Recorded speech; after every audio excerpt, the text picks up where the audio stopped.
Greetings and salutations, people of the internet. This is Master RBG, and at long last it's my favorite month of the year. The month of All Hallows Eve, October! Ha-ha!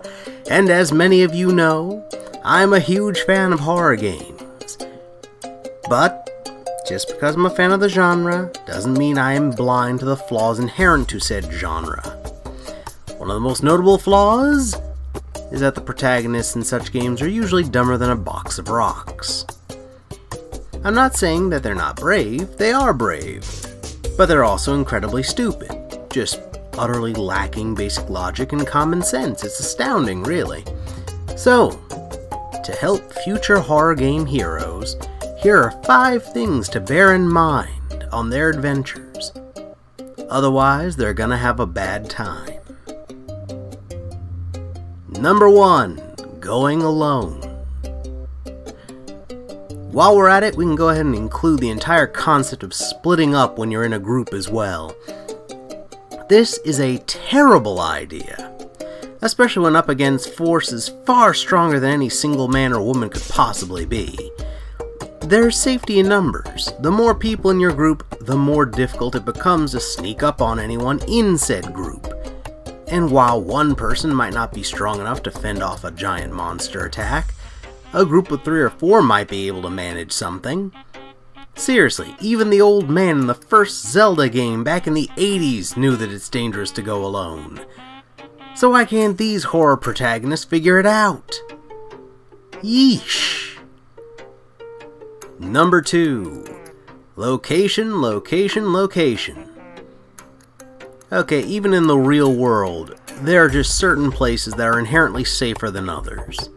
Okay, going downtown in a bad neighborhood in the middle of the night will always be less safe than strolling around, say, Universal Studios in broad daylight. It's just basic common sense. Sense that is apparently anything but common in the world of horror games. I mean, seriously. Why would you even think of running around an abandoned hospital or an asylum? Even in the real world, there'd be gangs setting up shop there, or druggies looking to get easy access to whatever health supplies might have been left behind. That already sounds pretty dangerous for anyone armed with little more than a cell phone. That's not even taken into account for things like ghosts, zombies, or other horrific abominations. I know curiosity is a heck of a thing, but maybe avoid any abandoned locations? Whether it's a house, hotel, asylum, hospital, mine, museum, whatever. Maybe just go home, order a pizza, and just Netflix and chill instead? Just a thought. Number 3. Going in woefully unprepared. Remember that armed with a cell phone comment from earlier? Let's revisit that, shall we? Now, I realize that not every protagonist can have a massive inventory like Solid Snake or Link, but that still doesn't excuse them from adequately preparing for whatever situation they're going into. If you know that you'll be in the mountains dealing with ghosts and other undead, then why not pack some hiking gear? Maybe some crosses, some protective talismans of some sort, maybe a specialized weapon of some kind. Just, putting that out there. Are you going to an asylum where horrible experiments are being conducted? Maybe pack a gun or a knife or something to defend yourself. I'm not saying pack a rocket launcher or anything like that. A simple pistol would suffice. Because I don't care what 4G network you're on, it isn't going to save you from that 500-pound beast about to rip you in half. Oh, and if you find out that your job has a strong possibility of getting murdered in the night by a haunted animatronic, then maybe invest in an axe or a taser or something like that. Because no one would honestly want to get shoved into an animatronic and reduced to a mushy human paste, congealing inside of some Chuck E. Cheese reject for the next 20 years? Just think about it. Number 4. Working for evil companies. Look, I realize it's a tough economy out there. but there are times when no amount of money is worth it. If your job has an extremely high turnover rate, and fairly amoral rules and regs about disposing of bodies and hiding evidence before alerting the proper authorities, or if your fellow employees keep getting killed or mutated into monsters, then I do believe it's high time to quit and seek employment elsewhere. Even outside of the horror genre, there's an overwhelming number of evil corporations and business people in video games. So believe me, there is no shame in marching down to human resources and resigning. There are other jobs out there. I'm sure you can do better. Number 5. Ignoring all the warning signs. So, this is a regular issue in pretty much all horror games. Whether it be a literal sign, a metaphorical one, or a flat-out warning by a fairly knowledgeable person, horror game protagonists never pay attention to any signs that plainly point out that some serious stuff will go down if they continue on their current course of action.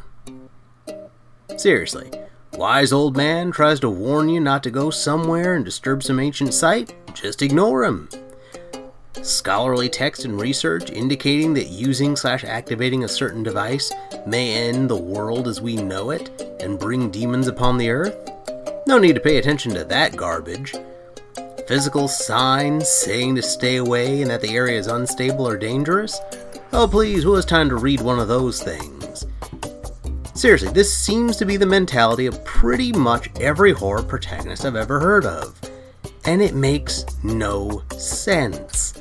Heck, sometimes they're the very ones who did the research paper on why doing something will result in a disaster.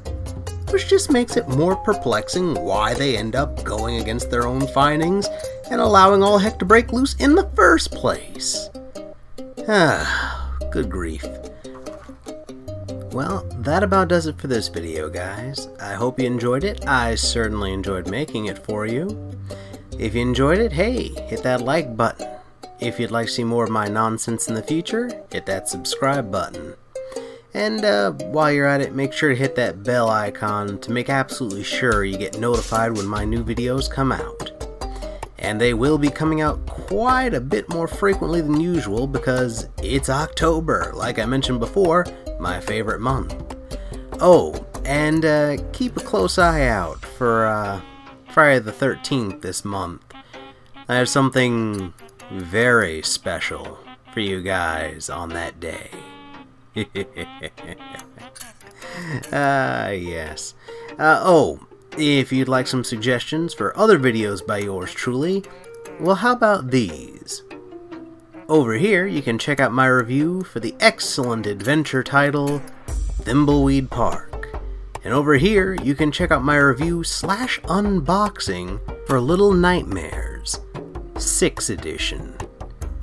I actually enjoyed that one quite a bit. I only regret that I couldn't hold off until this month to review it. But hey, you can still watch it during this month, so it's almost like I did. Anywho, pick out either one. They're both fantastic, just like you guys have been. This is Master RBG, signing off.